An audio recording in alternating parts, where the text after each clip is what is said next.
And, we're all running around thinking that there's something wrong with us. There's nothing wrong with us. We were born healthy, amazing vessels of life, but we're poisoned in utero the day you're born, throughout your life to the day you die. Your bowels are full of a plant-based, low animal fat diet, eating 3 to 6 meals a day, which is constantly secreting all of these plant toxins, plant sugars, plant chemicals, plant antigens, and the fermentation products just all over your body. Why did I have migraines as a child? Why did I have bowel problems? Why did I have OCD, ADHD, and I couldn't read? Because I was fed a plant-based diet, which is for a pig, cow, and a sheep, but we're lions. We are lions through and through. Ladies and gents, thank you so much for coming to join me for another episode today. I am extremely excited to bring on one of my favorite Instagram follows in all the lands. Dr. Robert KILTZ'S is a fertility specialist and founder and director of CNY Fertility, one of the largest and most innovative fertility practices in the USA. He also has almost 200,000 Instagram followers, but in my opinion, he's one of the most underfollowed doctors out there, or underappreciated, because I keep hearing in these carnivore circles the big names like Sean Baker and Anthony Chaffee and Ken Berry. In my Dr. KILTZ'S, you got to be up there, man. You've been doing this longer than most of those guys, haven't you? I can't wait to hear your story. So why don't we get rolling with just a little bit about you? Well, as you said, I'm a fertility physician. I own and run CNY Fertility Centers, and I like to say we're the most affordable, accessible, and we integrate a lot of Eastern and Western medicine into that, helping those that are suffering from infertility. I latched onto the carnivore lifestyle nearly 15 years ago. I'm 55. I started. I'm 68. I've never felt better in my life.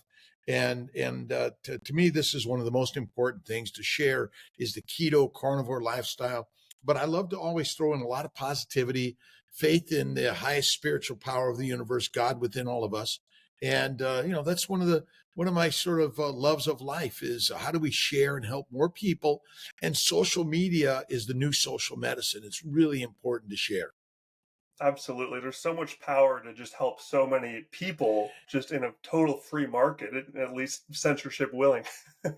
Yeah, well, there's always something out there, and we'll see how long it goes and where it goes. But I think this is one of the most important things we do because I'm supporting every lifestyle anyone else wants to do out there, whether a vegan, vegetarian, Mediterranean, pescatarian. You find the thing that works for you that you love to do. But if you're suffering from something, there's some things you might find fascinating about keto and carnivore lifestyles that you're like, wow, I never knew that. And I don't think there's a conspiracy out there. Here, our civilization evolved for thousands of years, and here we are today. And we've been primarily been plant eaters and a little bit of lean meat, but we stay away from fat because we're afraid of fat. And we should not be afraid of fat because fat is the most important organ system of our body, by the way. And by eating it, you'll help improve your health and wellness for sure. Absolutely. I'm so excited to dive into this with you. So I would love to start with just a bit of your backstory. I know that you have a very interesting journey to getting to where you are today, becoming a doctor. You did not start that way. You've been through a lot of different phases. You've had, things happen through your family and your own life that really brought you to this position. So I'd love to just get a little walk through that. We love long rambling stories here, so please don't summarize it all. Give me the whole spiel. well, I my summary is I grew up in L.A., kicked out of school in a gang, couldn't read, father in jail, and here I am as a physician. I grew up in L.A., Southern California kid, loved it. Kind of a beach kid and a city kid at the same time. My grandmother lived in Newport Beach in a trailer park. My brother and I just kind of hung out there throughout the summers. I used to work at a boat launching ramp in Newport Beach. I'd go to work at like 4 o'clock in the morning, open it up. The fishermen got to get out of the water early. I'd pump gas. I'd sell bait. I loved that job. And I was like 12, 13 years old. It was fantastic. And it's a street kid in LA. I hung out with the gang members for a few years in my pre let's say my adolescent times, and it taught me a few things of life. I was you had to get beat up to get in the gang and beat up to get out of the gang. And I got both of those things, and they're both worthwhile, by the way. But you learn things in life, and you look back at them, and I don't regret anything. I look back at my experiences in life and think, wow, God had something to help me grow and teach me something. I met some amazing people on the journey. In high school, I had no idea what I wanted to do. I couldn't read. Growing up, I couldn't read. I suffered from migraines and a lot of bowel problems as a kid. Let's see, OCD, ADHD, all those things. I loved sports, but I never played any organized sports. I was always the after school sports or the recess sports, and loved all of those things. But as I said, I couldn't read, so I was in remedial reading. The one thing I found that I was good at was math. Then in the fourth grade, Mrs. Hafner, she kissed me in front of the whole class and gave me a big hug, and I was like, mortified. And she did, because I was really good at math and I didn't know it. So I never focused on studies throughout my junior high school and high school, but I wound up going into pottery in high school. Mrs. Wong taught me pottery and jewelry, and it was interesting. I was trying to get into a Spanish class in like the 10th grade, but it was full and I couldn't get into it. I looked around. I had to find something, and I found the pottery class, which was really quite useful in my life. I never focused on artwork, but she really taught me something to help me get centered in life. Pottery is about on the wheel, and centering on the wheel is the most important thing. But the pottery is something that I've been doing for, let's see, 56, 55 years, long time. And I still have my wheel that I bought in high school. I actually just gave it to my daughter. She was really excited to get my wheel. But that was one of the things that really helped me. But I also I used to work at Dodger Stadium when I was 15, 16. I used to take the bus. I'd climb up hike up to Chavez Ravine in LA, and I loved the job, but they wouldn't let me into the stadium until the seventh inning, because my job was to pick up the cushions at the end of the game. That was one of the hardest jobs I've ever had, is picking up the cushions. But I loved work. Any work was great for me. And so in high school, I focused on pottery. I didn't know what I wanted to do after high school. I went to Los Angeles City College, 74, cost me like $5 a year. It was like the best education I've had, amazing teachers. And when I was there, I did a lot of artwork, painting, pottery, and I focused on that. But at 19, I broke my leg and tib fib fracture. I was on a go-kart that my nephew made, and it didn't have brakes. Gee, and I was going down Mitchell Torrena Street in Los Angeles, and recognizing I was starting to speed up, and there are no brakes on this thing. So I put my feet down to stop me. Boom, just clipped my tib fib of my left leg. But breaking my leg was one of the best things that's ever happened to me for two reasons. One, I found myself, I was just sitting at home in a recliner with a full leg cast, and I started to read. And I never really read before. I was tired of watching the same TV shows, picked up a book, and I started reading. And I never really focused on reading before.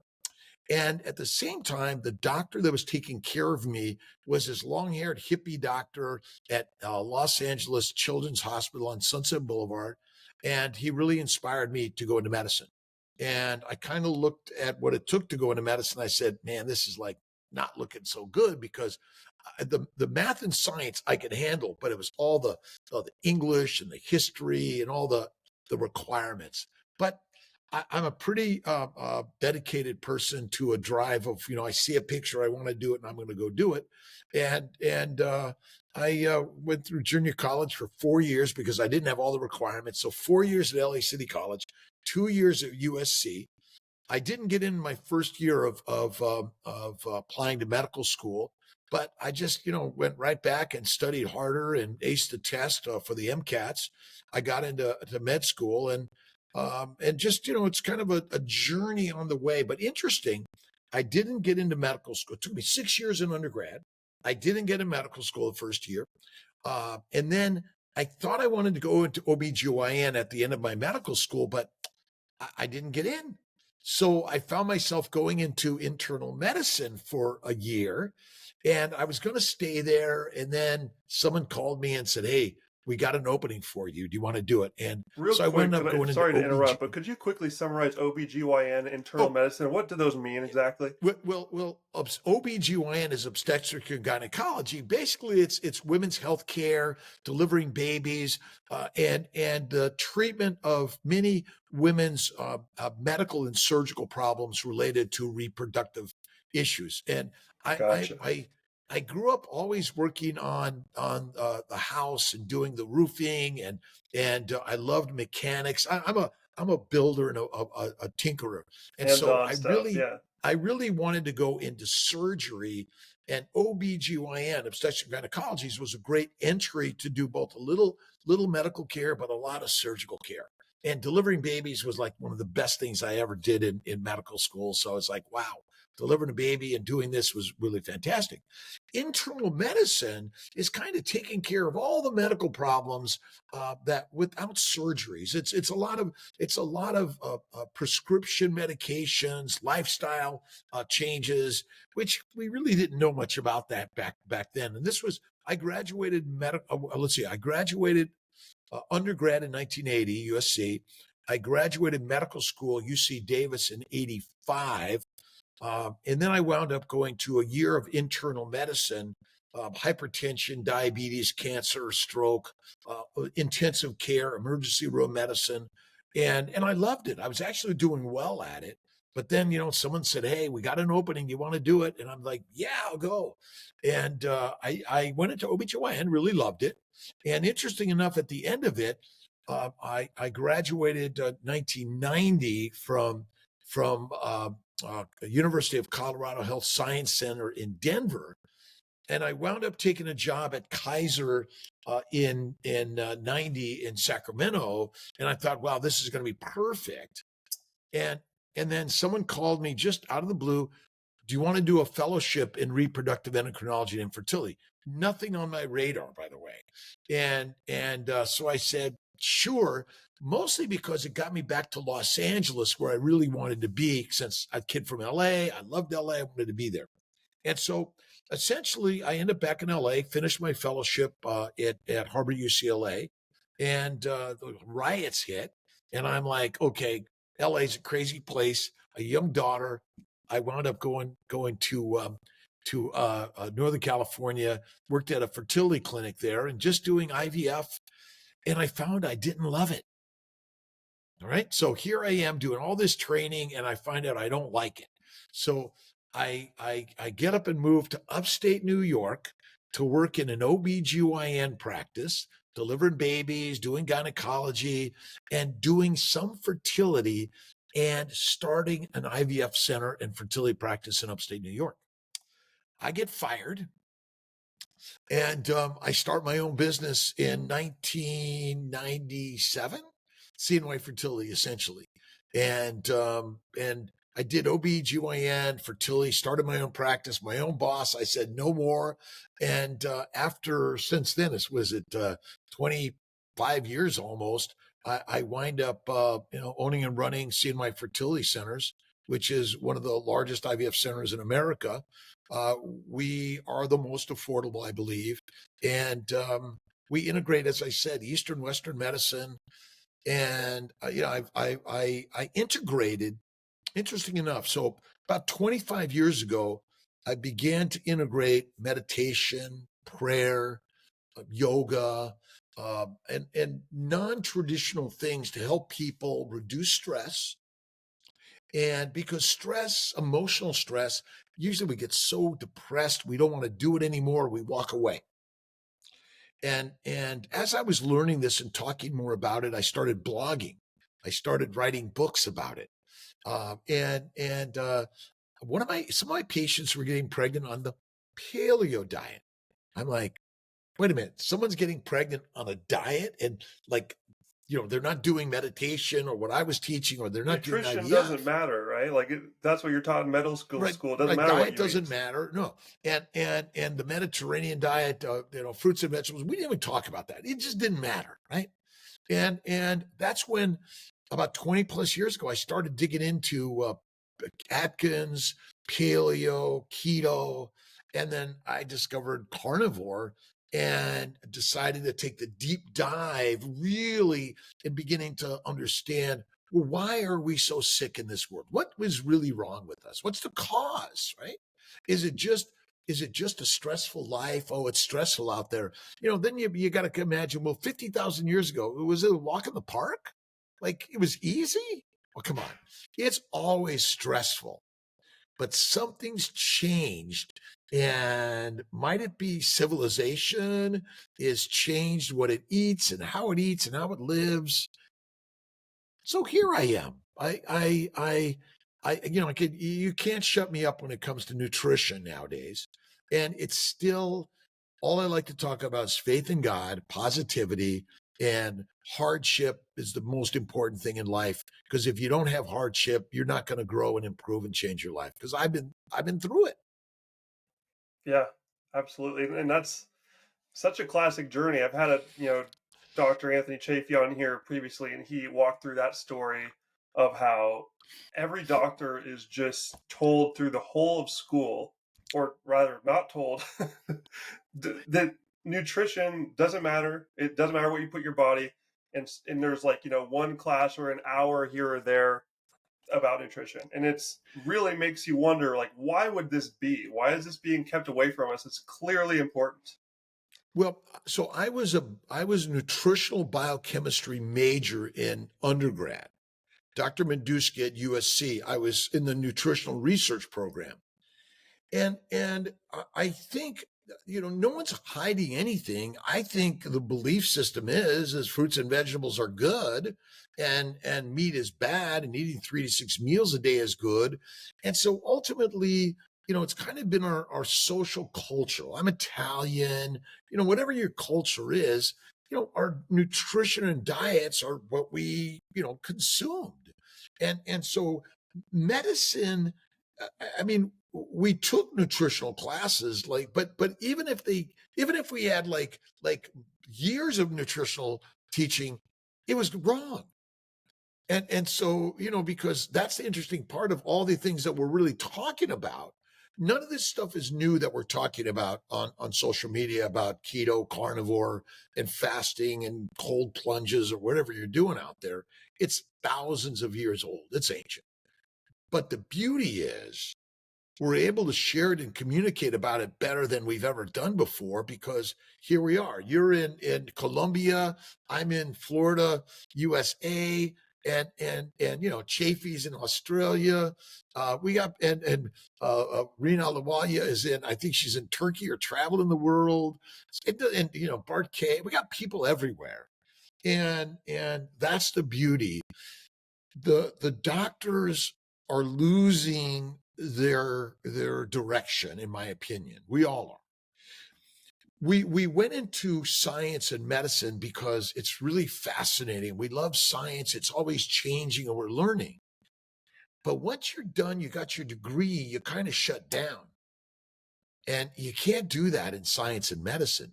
If someone brings something that's radical, we have to go like, I don't know that I believe you, but I'm open. Let me hear your story. Tell me more about why and what you think is going on, and I'll listen.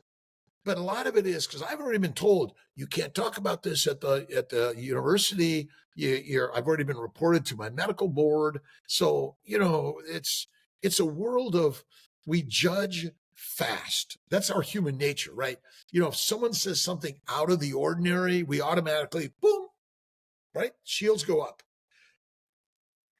That's our genetic predisposition. We're meant to do that in order to survive in our small tribes. But we've grown from a small tribe to large, massive civilizations, which could learn a few things. Be open. Yeah, and I'd say we judge faster than ever these days because everyone has some different clout boosting going on where if someone has a lot of followers on Instagram, for example, or Twitter, you see that person who's like, oh, they must have authority. I'm going to listen to them. And they're also thinking, I must have all this authority. Everyone's listening to me. And so they lose that ability to have that skeptical open mindedness that you talked about. And And go ahead. the whether you're vegan, vegetarian, Mediterranean, pescatarian, or carnivorian, that's not saying I know the one that is right always. And yet I if I get a chance, if you come to me with a medical problem and you tell me what's going on, I'm going to give you some insight why I believe the plant-based diet, even if you're a pescatarian or a carnivorian that's eating a lean meat diet, why those are not good for us and likely a big problem in what you're suffering from. Absolutely. So I had one quick point I wanted to highlight from your excellent story there. It'll be a perfect segue. Just the I love how art became a part of your life. The pottery class. That's a big one for me. And one, the fact that you had that injury and you had the ability to sit back and just think and you just let your mind run wild. I hear so many stories of people having that happen in 2020 Yeah. when we were all locked in our houses. I would consider myself part of that class who just had all this time on my hands. I was living in New Zealand at the time. I was just nomading over there, got like a tiny house Airbnb to myself and a pile of books and just started reading, following weird rabbit holes on the internet I'd never really had time for before, didn't have the curiosity for. And that's what got me into all of this. And Yeah. I really am thankful for that for sure. And it's a true story of, sometimes the worst events can be a catalyst for such positive change. And what you're saying about the art piece, it just, art is such a human thing and it gives us the ability to see the world through a totally different lens. You talked how, it really launched you on this path. And for me, it was photography. I got myself a camera right when I graduated school and I just started taking pictures of everything. Yeah. And something that simple just completely changed how I see the entire world. I just started looking at everything like, oh, like that's a beautiful leaf. And look at how these lines are, on this wall. Just like the most ridiculously simple thing just started looking beautiful. And when those pathways start opening up in your brain, it starts inspiring you to just do bigger and better things, and you just expand mentally. But I think so many people, and I'm sure you agree with this, one of the biggest reasons why I push so hard on the carnivore content and trying to have people at least give it a try is because so many people aren't able to really find these new artistic pathways because they don't have any bandwidth left. They are dealing with brain fog or depression, anxiety, ADHD getting so common, or a physical issue like digestive issues or skin issues. That there's a whole list, and people just think that it's normal for all these things to be beating you down all the time, preventing you from ever being able to explore these new things. So what are your thoughts on that? I'm sure you've seen this in your patients as well. Well, about 20 plus years ago, I was going through a separation and divorce. It was hard. And I found myself down and depressed, feeling like something's wrong with me, that this has happened. And I hung out with my friend Craig Humphrey, who was mostly a Buddhist philosopher. He was a psychotherapist, and we just had a lot of great times chatting about all this stuff, learning and listening to other writers, and read a whole bunch of stuff. At the same time, I went to a Jack Canfield seminar, and I listened to and read the Secret by Rhonda Byrne. And through my suffering, it brought a lot of need to dig deep into painting and writing and pottery. And at the same time, I was crazy on running. I would run 10 miles, every other day. And I was never a runner. I hated running. And so I think the pain you're feeling is good and natural and normal. No pain, no gain. Life is meant to be dark and light. So this judgment about what you're suffering from is bad and there's something wrong with you is not true. And I agree with you 100% that when you begin to dive deep into these other ideas, and I do believe that depression, anxiety, suicidality, all these severe brain fog is secondary to that plant-based diet. And if you look at carnivore, you go like, wow, this is a ripping solid amazing. Yet many people that are, in every other nutritional lifespan dig deep into artistry and poetry and painful sharing because ultimately without that we wouldn't, civilization would not be as creative as it is. And I imagine the cave paintings and the rock artwork. It's like, we're in pain. We got to do something here in order to manifest our next level. Now, I never looked back and said, I'm going to make the best painting and I'm going to be a famous artist, or I'm going to build the biggest fertility center in the world and be the most. Never in my life. I'm usually sort of in my zone of I'm afraid to show my stuff. I'm afraid to put it out there. I'm afraid to put this out there. And so, which is natural and normal to all of us. And through the sharing and talking and you get some inspiration to put it out there a little bit more, and someone says, hey, that's pretty nice. And I got a lot of ugly paintings, but I got a few that I go like, whoa, that's pretty cool. My Yeah, daughter you can do a little bit Pilar, of trial and error to find the good stuff. That's part of the well, fun. it's doing and doing. So I can't remember where the experiment was done, but half the class was, said, hey, make one amazing piece and focus on that. The other half said, make a bunch of art. And then everyone stood back and said, where's the best art? Those that do. The more doing that you learn. I was listening to a book by Robert Greene, Mastery, and it was talking about Henry Ford. I mean, I always thought Henry Ford did his thing and got some investments and built his thing success. He failed like shit. He failed and failed and failed and failed and failed. But he got up and got up and got up and got up. And I think, look, we're all in pain, depressed, anxious, XYZ. And for whatever reason, we all make it wherever we're meant to go. You're already successful because you're born, you're alive, right? And what you're going to be and do in life, God knows. Is there anything you're supposed to do? Absolutely not, right? But we do enjoy the conversations and the connections with people and quirky people like yourself or myself. And I wrote something crazy versus controlled.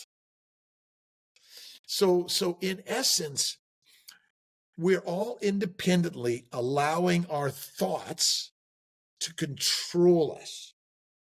We're worried about what they think over there, or I got to be like this or do this, and then I'm not smart enough or XYZ, right? But in reality, everything's perfect about you. And if you're a little crazy, you kind of you're going to be in the kind of unique stage setting, and you're gonna feel better, I think, when you fail and then succeed, and then fail again and then succeed, and that's the part that I think I'm learning more and more. It's all God's work and it's all good. I couldn't agree more with that. Just the ability to just not give a fuck is so important if you want to succeed in the world right now, because there's so many things that are just flat out lies, and you can't care what the people around you are saying because you're going to face all sorts of backlash. And I've sort of found it's become part of my niche, my personality, to just seek out these things that I know everyone is wrong about, and there's a small little group of weirdos is right. And I love that, being in that environment where you're just in the rebellious little group. The first one I joined was the Bitcoin world, which I'm a huge Bitcoiner. I've been a big fan for a long time, and everyone's saying, "Oh, this stupid orange coin is never going to do anything. We're just going to keep having the Federal Reserve printing money forever, and it'll be great." And sure enough, things are happening there, and it will continue to happen. And then I find this carnivore world, and of course, fruits and vegetables are good for you. Are you crazy? And then this is a pattern. I remember this. I know what this means. And then I start listening to these podcasts.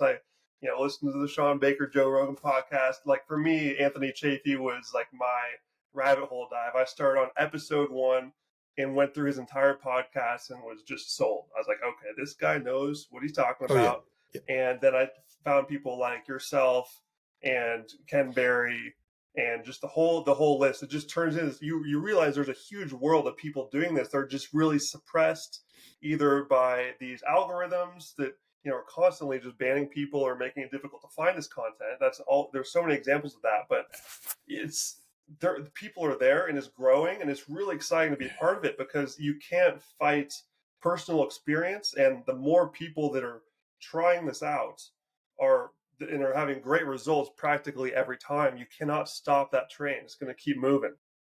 Well, the real simple answer is no life form wants to be your food. Zero. Okay. And it just happens that plants and microbes have kind of been around a little bit longer than you and I. And their evolutionary DNA is far greater and more expansive. And plants aren't just sitting there dumb, by the way. Their DNA and their electromolecular energy is far superior than ours, I believe. Okay? I mean, it's kind of dumb to get on a rocket ship and blast out to space and thinking it's going to be an easy way home, right? And it's kind of a dumb ride in my opinion. But yeah, plants are essentially poisonous, all of them, 100%.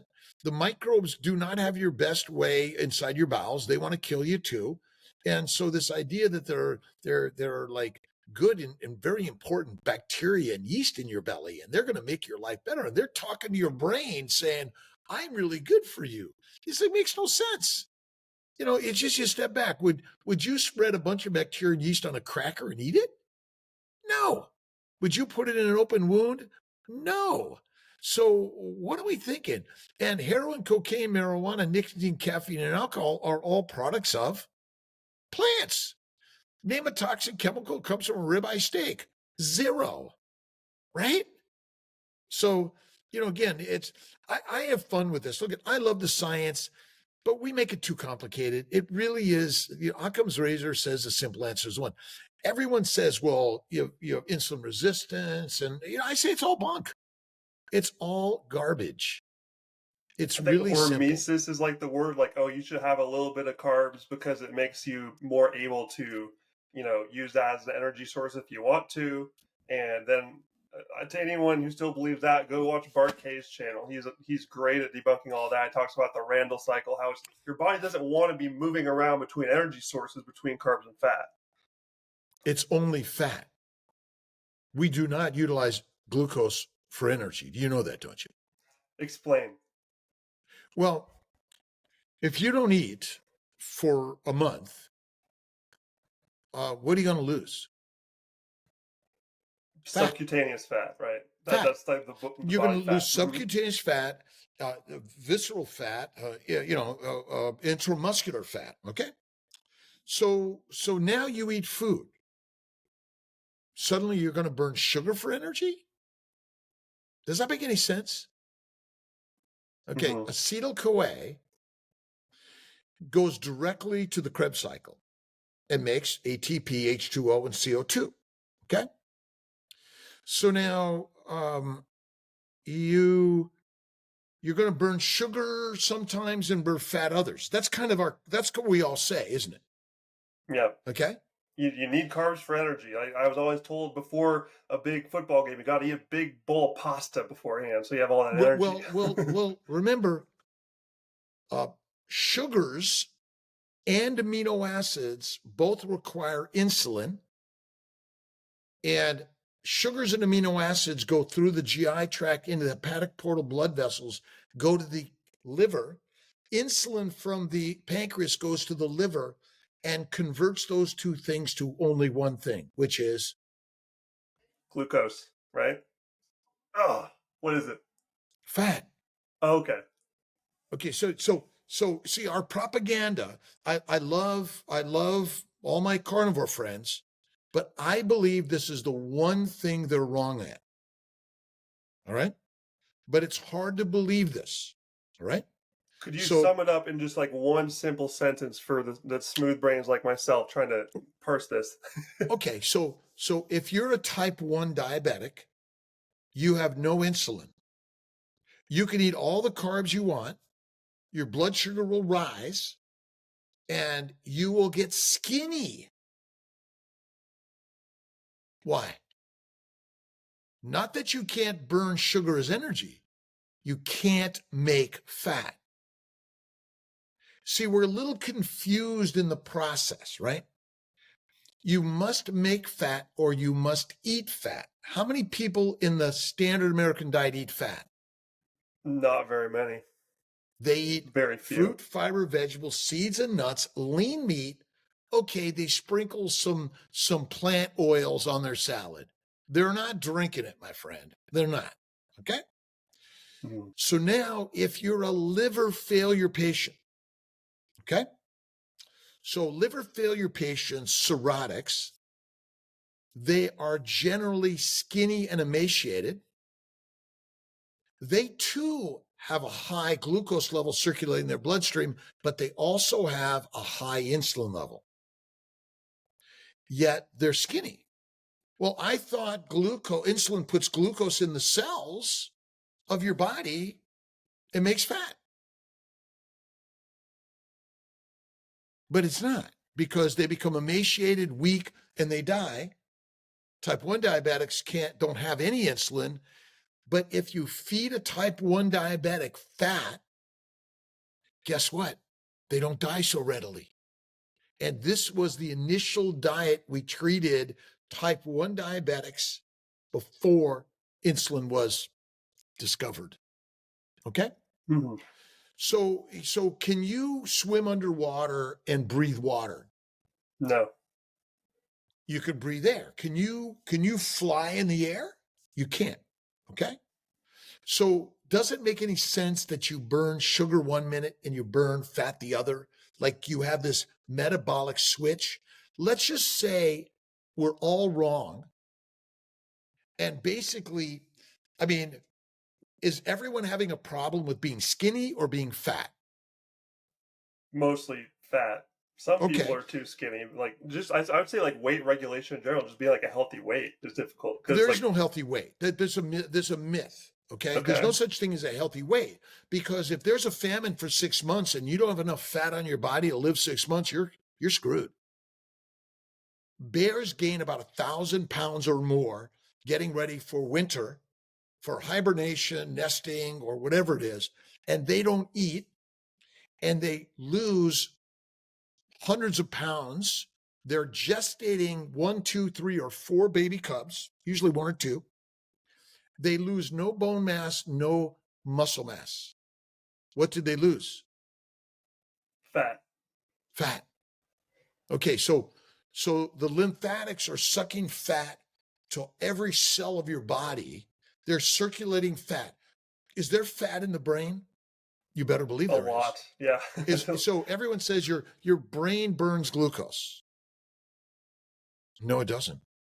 It requires fatty acids to cut a long chain fatty acid into acetyl-CoA, which is the entry point to the Krebs cycle.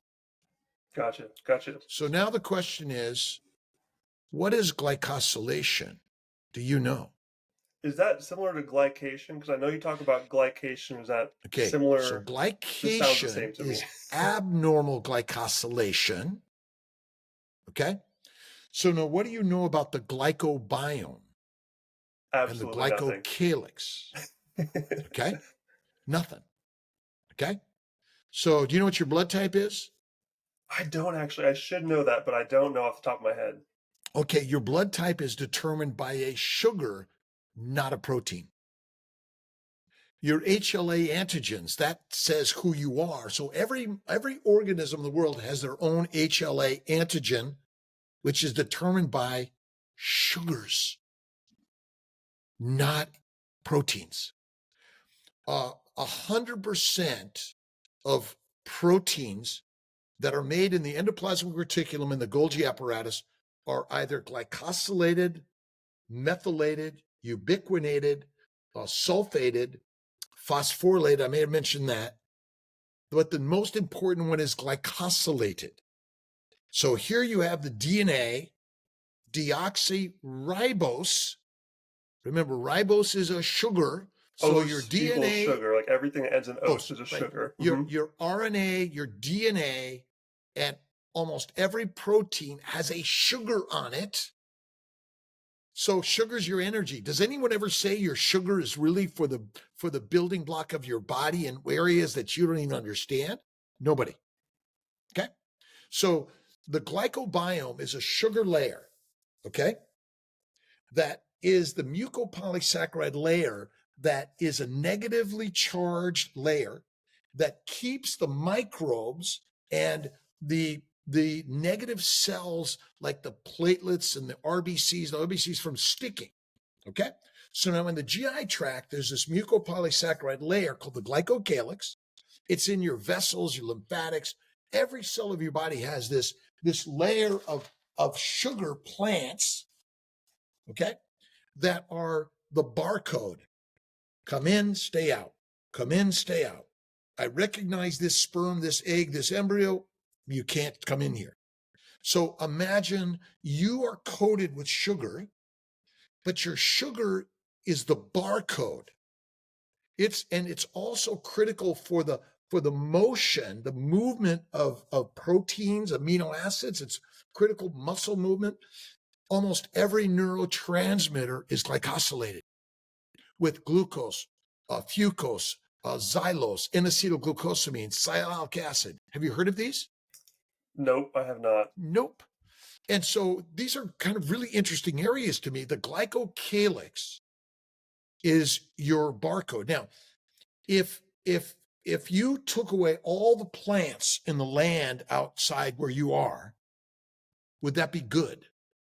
No. What would happen? What would happen? You mean erosion? Just like, erosion. Mm-hmm. Yes. Okay. Because the root now systems hold it all together. Let me damage the sugars all over your skin or all over your bowels or blood vessels. What does that do? I see where you're getting at here. Inflammation. Yeah. So again, these ideas are radical, but glycosylation. Listen, the Krebs cycle and glycolysis is like a fraction of importance. Glycosylation is critical. Gotcha. MS, ALS, lupus, I'll go down every major disease is a defect in glycosylation. And so go ahead. Sorry.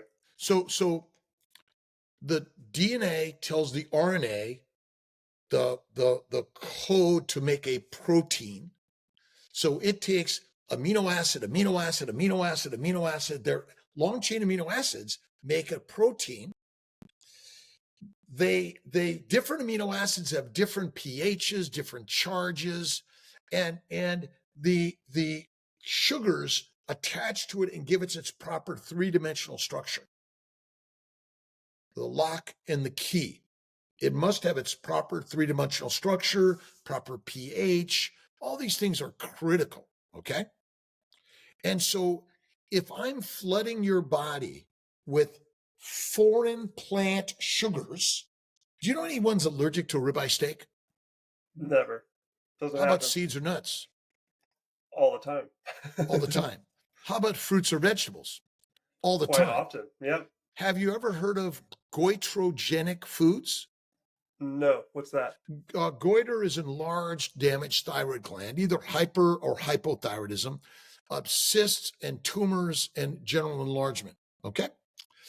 These plants are goitrogenic, so they damage the thyroid gland.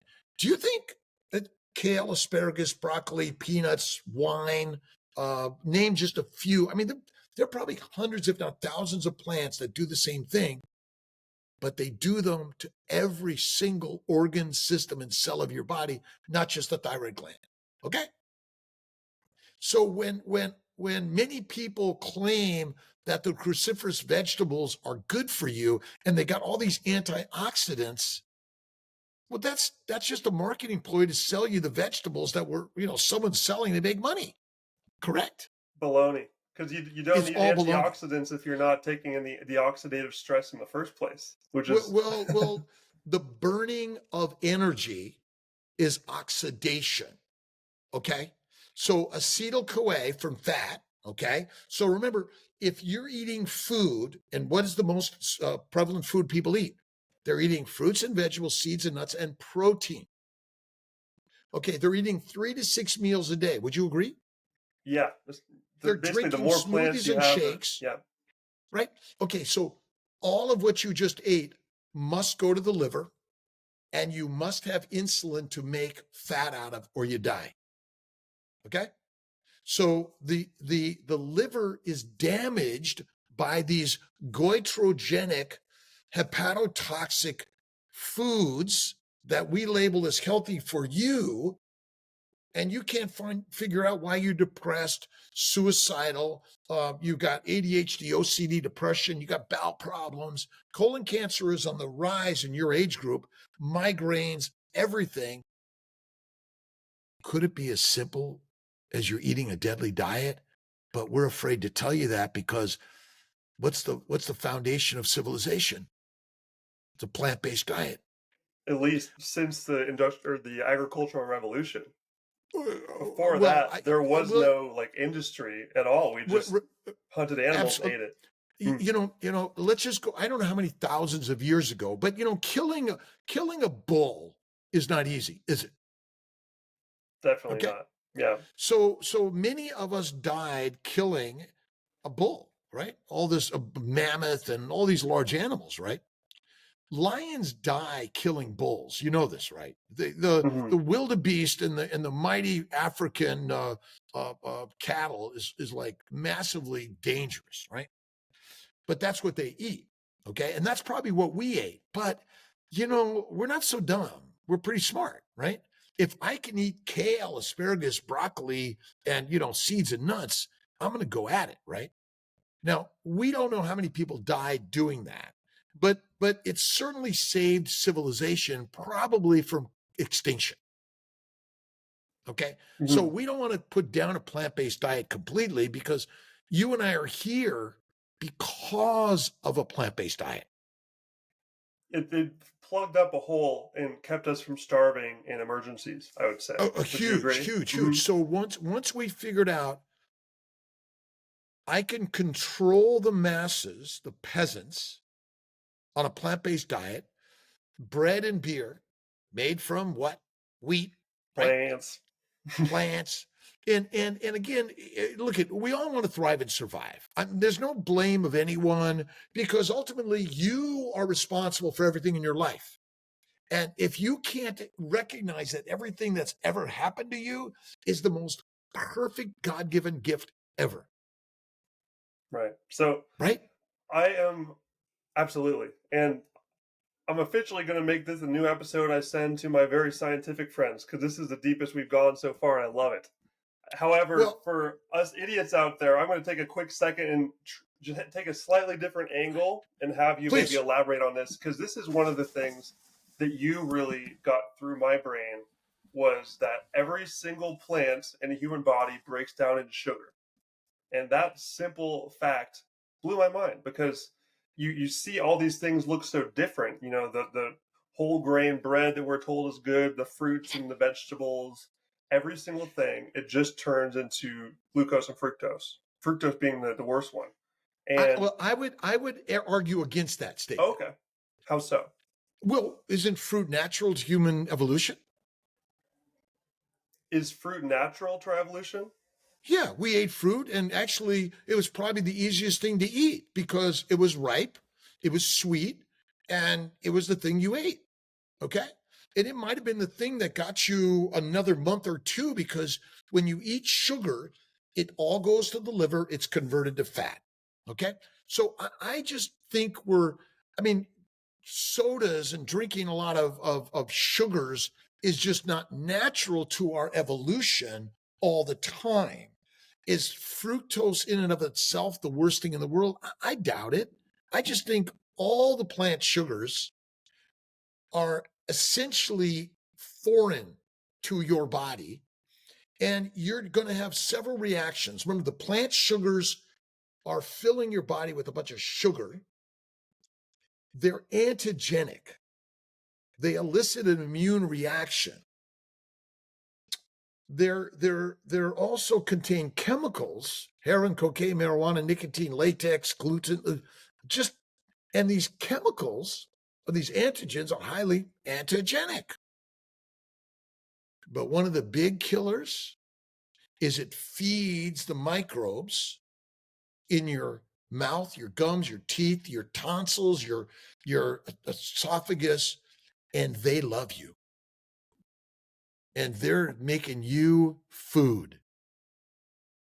If you think about the evolution of microbes and the amount of death and destruction that they have harbored around the globe, it is humongous. All right? And so the simple answer is 5 basic things that cause most of our diseases: plant sugars, plant antigens, plant chemicals, fermentation of plants in your gut. Your children are making alcohol in their gut every day, circulating around their entire body, and then excessive exercise. Mm-hmm. Deadly, deadly, deadly. Excessive. Okay. Look, you want to go for a walk or a run, you're enjoying life. But this stuff. I mean, how many major athletes are in their athletic pursuit all their lives, huge, or they live a long time? Not many. Yeah, and that's it sort of bridges a couple things together, because when I was talking with Dina Teicholz, that's one of the things that she brought up, was how and I see this myself, it's so sad to watch these people in the gym who are overweight and trying so hard to lose that belly fat. They're just toiling away on the treadmill hours a day trying to burn that off, and then they go home and they eat, a bunch of plants, and that just goes straight back, and it just prevents them from ever reaching that goal. I used to exercise a lot and eat a lot of plants. And I can tell you, I got down lean because I really worked hard at it. I was a crazy man, but I had back aches and knee aches and hip aches and everything. And when I went carnivore, I stopped exercise. Now I do a little light walking and weights, but not a lot. And I got a little bit of belly fat. But my ego sometimes says, "Oh, I want to get rid of it." But the other part of my brain says, you know what? This it's all good. Fat, adipose, obesity causes 0 diseases. Mm-hmm. Did you know that? Yeah, it's always like a downstream effect. People are thinking it's a top effect, but it's a result of something else that's the problem. It's the plants that are causing the disease, and protein. Don't forget protein poisoning. How does that work in the scope of plants versus meats? Because they both have protein. Well, what is a protein? Tell me. And where are proteins found? This is so far beyond my memory of science class. You're going to have to walk me through this. Well, look at. I mean, if I said eat a high protein diet, what would you eat? Meat. Okay, so now, what's a cell made of? It's Fat. protein. Fat. Okay. Fat. All fat. Fat. Mm-hmm. Fat. So every muscle cell has fat in it, but it also has amino acids and proteins in order to help its movement. Yes, it may be higher in amino acids and proteins than other organ systems, but does adipose tissue contain amino acids and proteins? I'm not sure. I It failed does. this quiz a long It time does. ago. Well, because so why is adipose tissue so valuable? Because it contains the fat stores and energy, the amino acids, the simple sugars, the glycans, and every mineral and vitamin your body needs. So, how is it a bear doesn't eat but grows a baby cub and only loses adipose tissue. Why? Because the adipose tissue, your adipose tissue, contains every building block and amino acid, simple sugar, fatty acid, and mineral and vitamin your body requires for survival. Because if you're skinny in a famine, you're fertilizer. It's kind of crazy, right? Mm-hmm. Totally. And so look at, I'm not arguing about the science or anything, but the question is if glucose is not your energy source, what's it for? How important is glycosylation? Huge. So in your bloodstream, everyone tends to have a high fatty acid content, correct? Mm-hmm.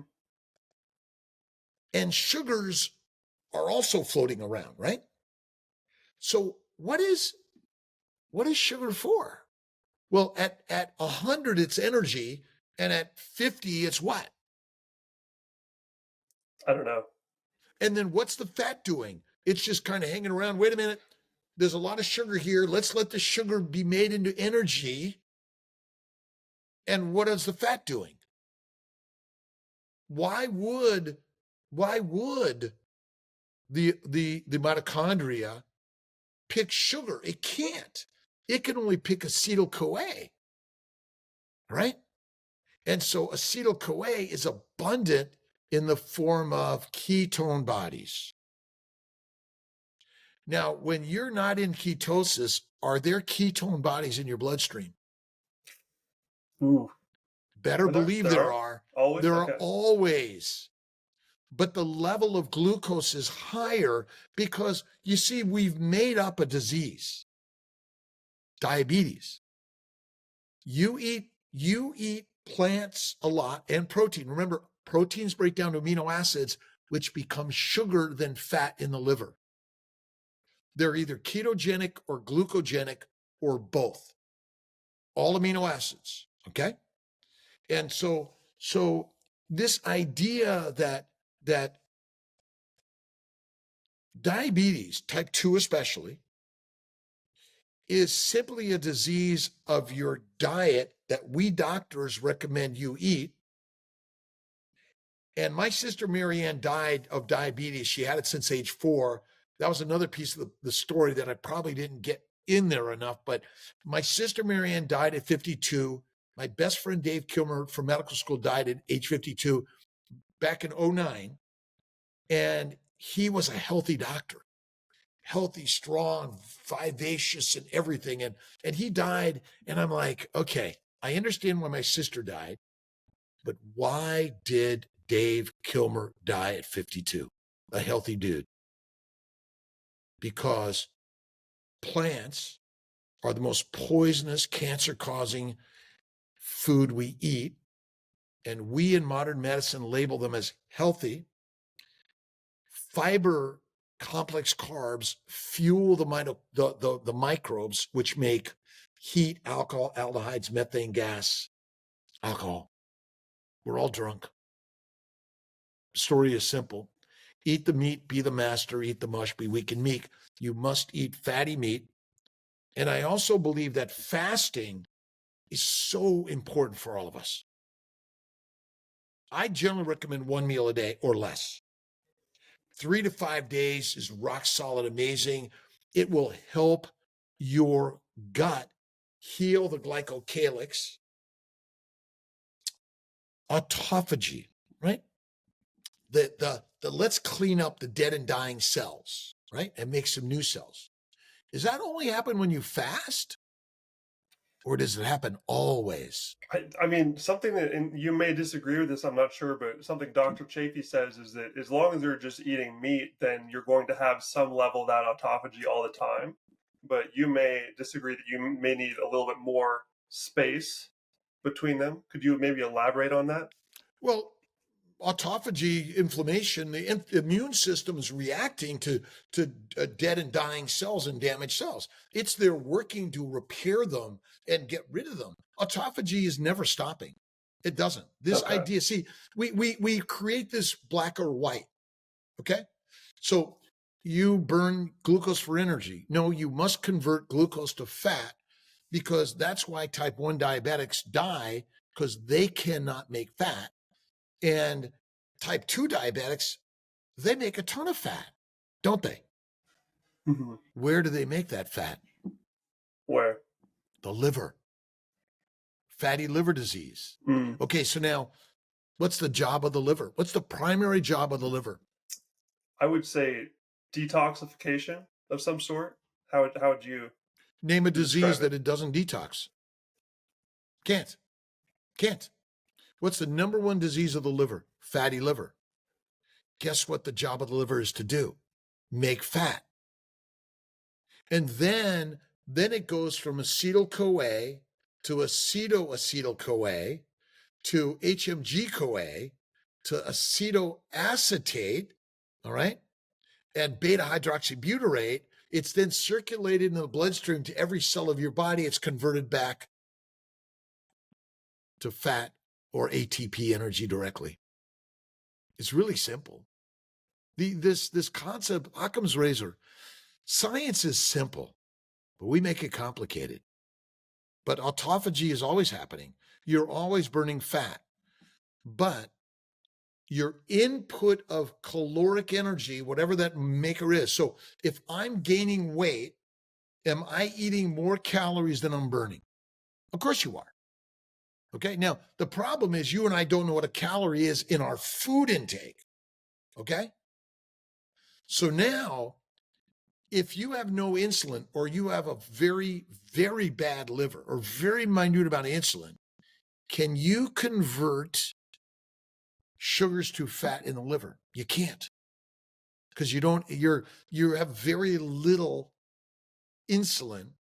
Remember, because type 1 diabetics, my sister, likely from a plant-based diet, the lectins, oxalates, phytates, the sulfur-containing compounds, the goitrogens attack every organ system in your body. And what are the most sensitive? The thyroid gland. The instance of thyroid damage in the world is the greatest of anyone. Then comes the pancreas, the gallbladder, the bowels. I mean, all our organ systems are damaged secondary to plant-based diet. And fiber in the gut is like steel wool in the gut. Why would you do it? Why would you do it? And that's such a misconception for people. Like the fact that, or the idea that fiber is good for them in any way. I'm sure, and you had bowel problems of your own, and I'm sure that you've learned all about the fiber thing, and that was probably a big part of your healing, realizing this is just freaking sawdust. It does absolutely nothing good for you. There's no reason to have it, and it causes all of these problems like ulcerative colitis, Crohn's disease, all that sort of thing. That's everything. And so the challenge here is well, is science wrong? Yeah, it is. Big time. Even the carnivore side sometimes is a little wrong, in my opinion, when it comes to, I mean, even the Randle cycle. Okay. Right. So all these metabolic pathways, it's not like, well, there's Randle cycle here and the Krebs cycle here. And, they're all happening. It's like a big soup, right? Okay. Your body wants fat. Does it make it pretty nice? Is it supposed to make fat really easily? Yeah, it is. Because if you can't, you're built for dead. that. Yeah. I mean, it really is simple. This idea that, like, if you must eat it, it's better because you kill the microbes in the gut. If you feed a cow fat, they die. Do you know why? Why is Because that? the microbes in the rumen die. Without the microbes in the rumen, a cow cannot digest its grass. It's fiber. And so you and I eat the fat, it kills the microbes in the gut who are trying to kill you. Probiotics are deadly, very deadly.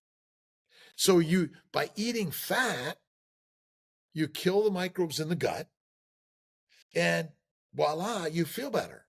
By not eating fruit, fiber, vegetables, seeds, and nuts, and lean meat, you also allow the gut to heal. You want fatty meat. See, our requirement for fat is very high. For protein is medium to low. For carbs is low to no. All right. So, and who do you know that's suffering from a mineral or a vitamin deficiency? Do you know anyone? Not that I can name. Nobody. That's not our problem. We do not have mineral vitamin deficiencies, nor do we have micro or macronutrient deficiencies. We're poisoned by the food we're eating. And there's nothing wrong with the American food or the world global food sources, by the way. It's not in and of itself bad. The majority of the pesticides and toxins are made by the plant to kill and control you. Plants are trying to kill you. Plants are trying to kill you. That's literally all it is. I mean, Chaffee is top notch on this one. You know, of all the people I've ever spoken to and read his stuff, and he's magical on it. Plants are trying to kill you. Is that simple? They're trying to control us too. Yeah, the controllers. Yeah, absolutely. Simple. And yeah, and this is a good segue into your line of work, the infertility side, the hormonal side, because plants in nature, they are trying to fuck you up as much as possible so they can reproduce just like every other organism. So they are going to violently poison you. And just because we have these, bags of spinach or these bright colored fruits and vegetables all over the store now, doesn't mean that that's changed. It means that we've just packaged it up and just decided we're going to sell this thing and make money on it. And there's a whole medical system and a big food system like perpetuating that lie that we should eat all these different things. They made up the balanced diet narrative, money, money, money. Like all of these things are just to make more money. And it's a deep rabbit hole. Because smart doctors aren't open to this idea, because we go into Western medicine because that's the world we believe in.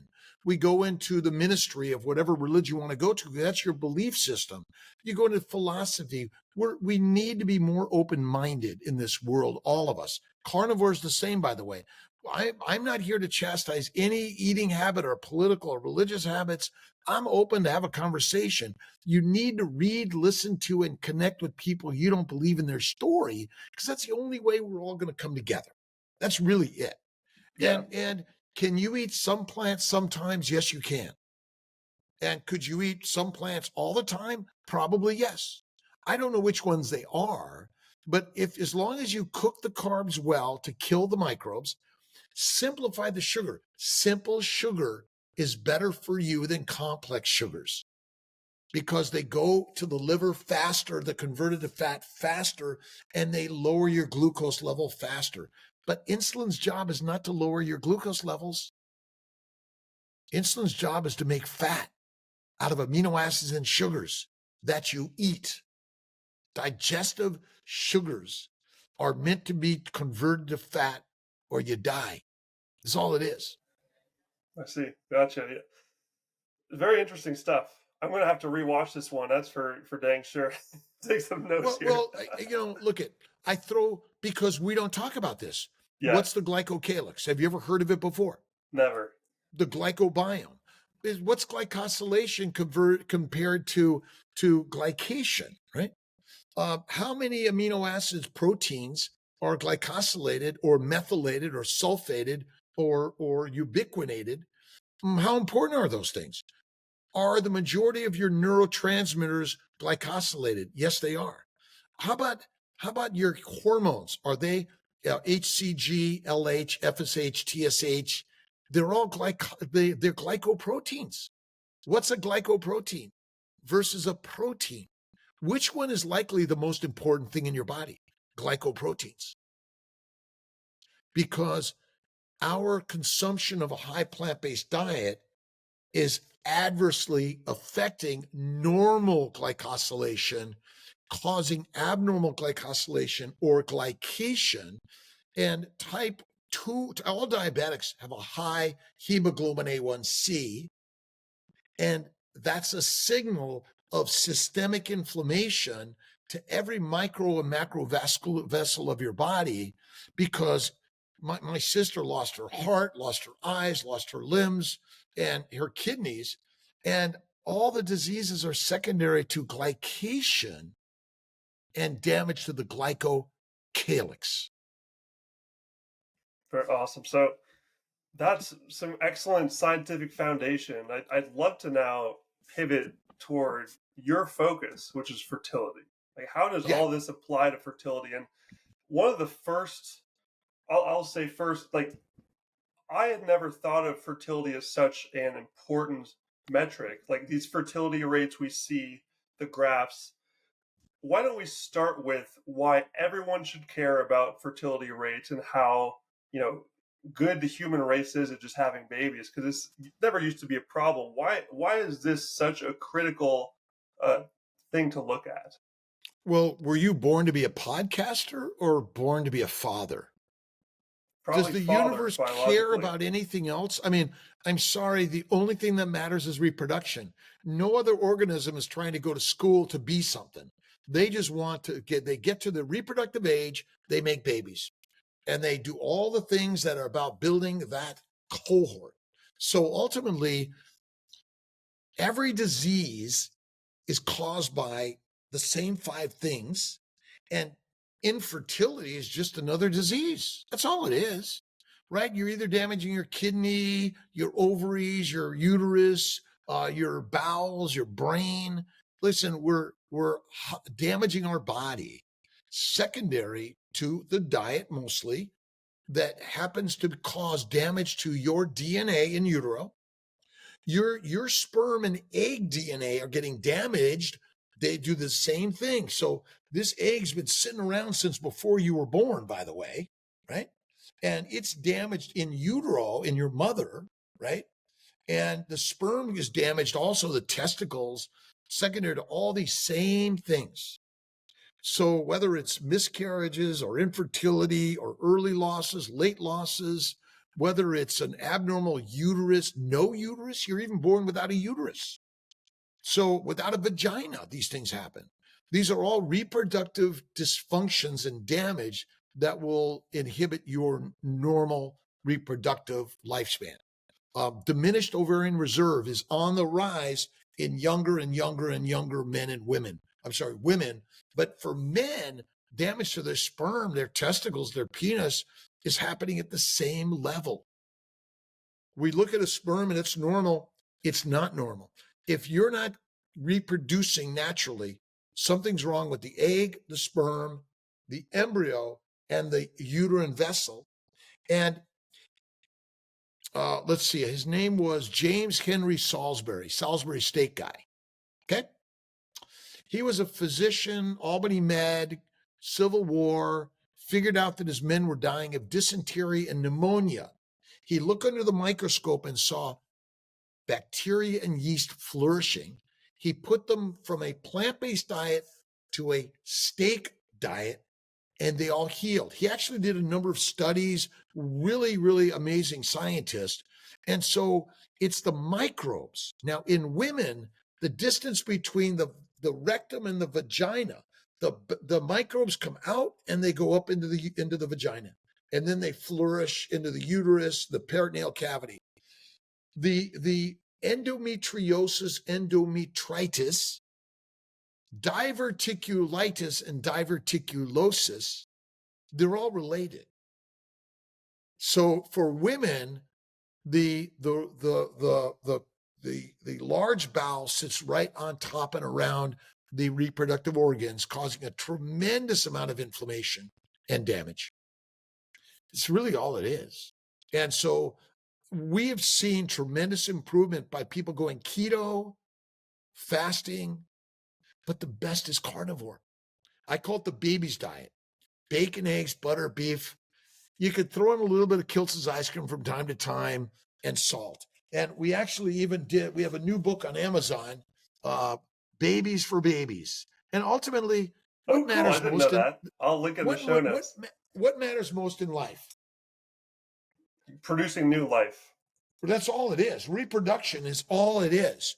And we're all running around thinking that there's something wrong with us. There's nothing wrong with us. We were born healthy, amazing vessels of life, but we're poisoned in utero the day you're born, throughout your life to the day you die.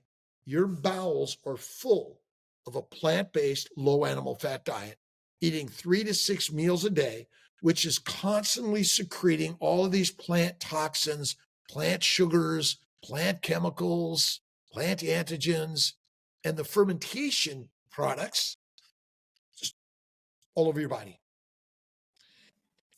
Why did I have migraines as a child? Why did I have bowel problems? Why did I have OCD, ADHD, and I couldn't read? Because I was fed a plant-based diet, which is for a pig cow and a sheep, but we're lions. We are lions through and through.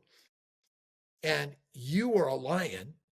And when you recognize your lionness, and lions that don't eat meat become meat. So anytime someone says, well, I don't like meat, I'm saying, listen, do you want a baby or do you want mush? And again, we play with this a little bit, and you got to be, if you simply add more fat, butter is good. Vegans are harder. Vegetarians are easy because they could do butter, cream, cheese, and eggs. Easy, quiche, right? Yeah, but it all goes around the fat, basically. It all, look at, you need fat. You eat fat, that may be all it takes.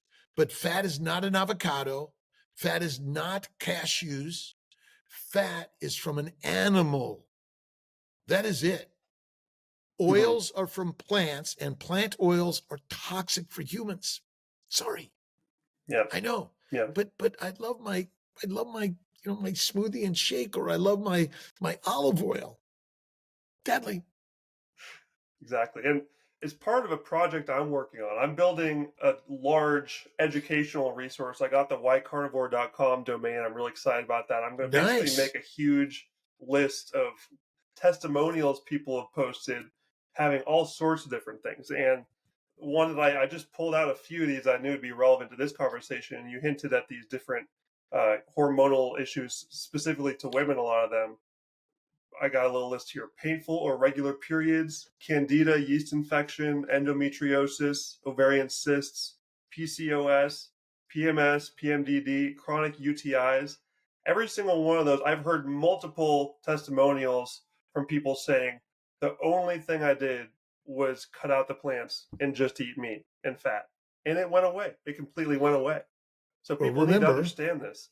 So PCOS is plant-caused ovarian sickness. PMS, plant manifested sickness. All of the diseases, all of them, they're all, remember, the colon ferments.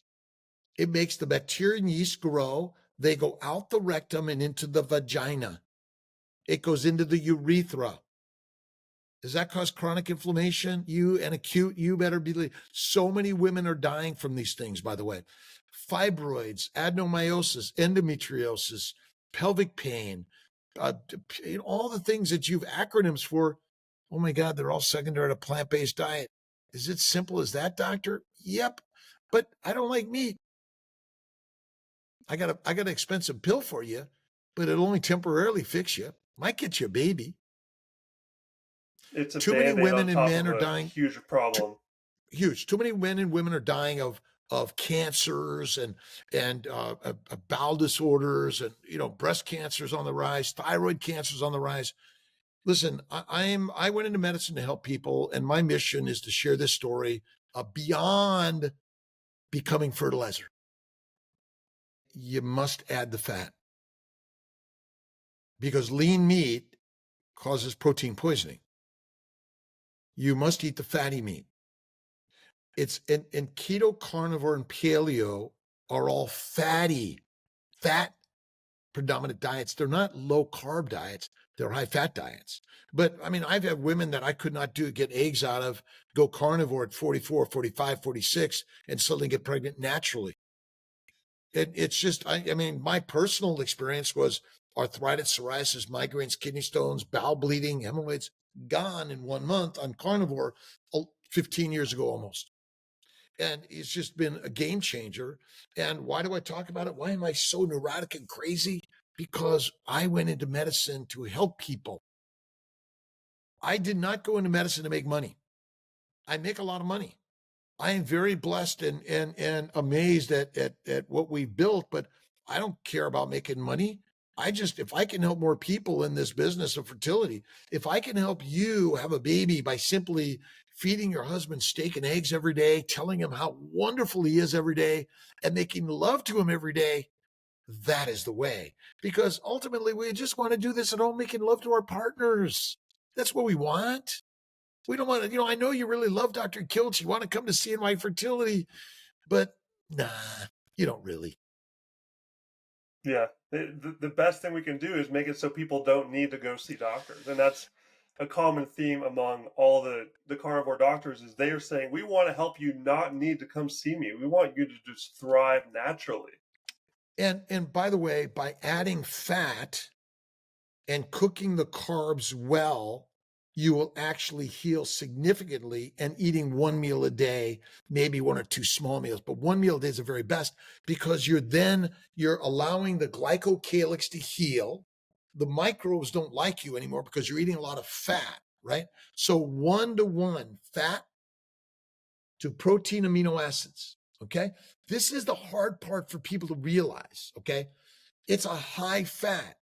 If you simply add more fat, you're going to eat a lot less everything else, and you're going to heal tremendously. So if you're a vegan, vegetarian, Mediterranean, or pescatarian, you might try that first before you automatically give up and say, I'm just not doing this, because you can do it at all those lifestyles.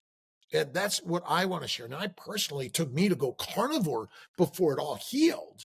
So I would still say that is like the best way. And I've heard a lot of stories of people going through the entire journey of trying to paleo, keto, and carnivore, like you said, and damn near 100% of the time they say carnivore, I felt the best. My problems went away the fastest. And that's why I really focus in that area. I know that I'm a little bit controversial on Twitter because I actually talk some smack on keto because I just think it adds a little bit of confusion that people don't need when carnivore really is the best. But I do also understand that some people need that middle ground. It's a little bit less crazy sounding to their plant brains. Keto is the waiting room. It's the entry level for carnivore. Everyone is born a carnivore, a lion. Everyone's born a lion. You just haven't accepted that you're the lioness or the lion. Lions eat meat. They don't eat plants. Pigs, cows, and sheep eat plants, and lions eat pigs, cows, and sheep. And by the way, you got to have fun with this. Listen, I'm a scientist. I write this stuff. I read everything. I question all of it. I question me. I don't know what I'm talking about, but that's the fun of this journey, right? Carnivore is kick-ass, the most amazing thing you could ever do in your life. And by doing it, you'll be like, wow, throw in a little bit of resistance work and smile more, connect positively with people, and have faith in God. But that's it. And look in the mirror, and there it is. We are the gods. Nobody has God any more than you do. That's something that we don't understand. Someone else out there talked to God and I didn't. Bullshit. We're the gods.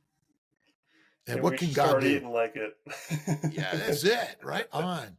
Remember, you don't mess with a lion. Sheep, we mess with all the time. Absolutely. Dr. KILTZ'S, I know it's getting close to dinner time on your Eastern time zone there, my friend. Why don't we wrap this up with just your most important message to the world right now? I think there are so many people out there that will have a lot to think about after hearing this, or probably figuring out if they had one of those issues. I know that there are more than a few women listening that will hear one of those problems we talked about, and either they have it or someone else they know has it who is desperate for a solution. And so many people arrive at carnivore through desperation, which is unfortunate because I want more people to know early on so they can stop these things from happening. But for those that are there looking for healing, looking to become their most optimal human lion selves. What do you have to say to these people to take this off into the sunset, my friend? Well, love yourself and love where you're at.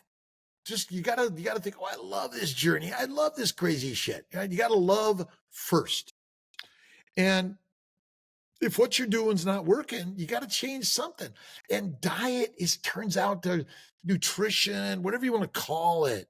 We're being poisoned by the standard global diet. And diets are dead. Eat like a lion, you'll feel like one, you'll reproduce like one, and it's a game changer for everyone in all ways. Whatever you want to reproduce in your life, but yeah, you can do anything. I love it. It has been such a pleasure being a crazy meat eating weirdo with you, going through all this stuff. I hope we have resonated with a few weirdos out there that know that there's a solution to their problem and they're open minded. I hope we open some minds as well. Sometimes it takes a little crack of the egg to just peek through a little bit to get through that brainwashing. And I think we've done that today. I Be appreciate crazy. you so much for coming to join me today, Dr. Kiltz. I'll be sure to include all your socials in the show notes. Do you want to maybe quickly give us a rundown of the places where people can find you and follow your work? drkiltz.com is the best place, doctor spelled out. And you can go to YouTube, Facebook, Instagram, all those venues. KMT, Kiltz Mighty Tribe. Join for free. And a lot of great people coming together and sharing information. And come join us at some of the meetups around the country or the globe. You know, it really is, we're all just regular human beings, all of us. And I'm learning from Ben and so many people in this world that's why I think it's important. If you've got a story, share it, put it out there. It's so important. If you feel it's hard to do it anyway. That's it. Absolutely. That's an excellent message. I hope everyone has learned something today. I know I have, and I'm going to have to re-listen because that was some good thick science in there. That's a new level of the podcast I haven't taken yet. And it's time. We broke the seal. We're going there. So Well, we can unravel that a little bit more in another short blog yeah, if you'd like to do that, because yeah, to me the glycobiome, the glycocalix is like the most important thing nobody's talking about. yeah, absolutely. And your blog is fantastic, by the way. I went Thank through you. the whole thing as I was reading, and I'm trying to remember the name. You had a writer in there, is Luke or something. Uh, Excellent. All of them very well done. Lots of them will be on that website I'm building, whitecarnivore.com. Good. So I'll be sure Well, to send that your way, and you we'll can see. you can you can use all of our stuff. Please, love you to use it, share it around the world, okay? Absolutely, and I'll include a link to that as well, so everyone can go find it. Dr. Kiltz, thank you so much for coming, my friend. I appreciate you. We will be in touch. I'd love to do a future episode as well and continue on because I didn't even touch my notes, as this tends to happen when I talk to a Well, big brain like you and Dr. Chaffee. Like I didn't even touch the notes I had. Well, we got so much more to talk about in the future. let's see. So yeah, touch base with Jake. Set it up. I love this is the most important thing. The more we share this, the better. More people will grow in this and they'll find their way also. Absolutely. Have a good evening, my friend. We'll be All in right. touch. God bless you, See my you later. friend. Take care. Bye.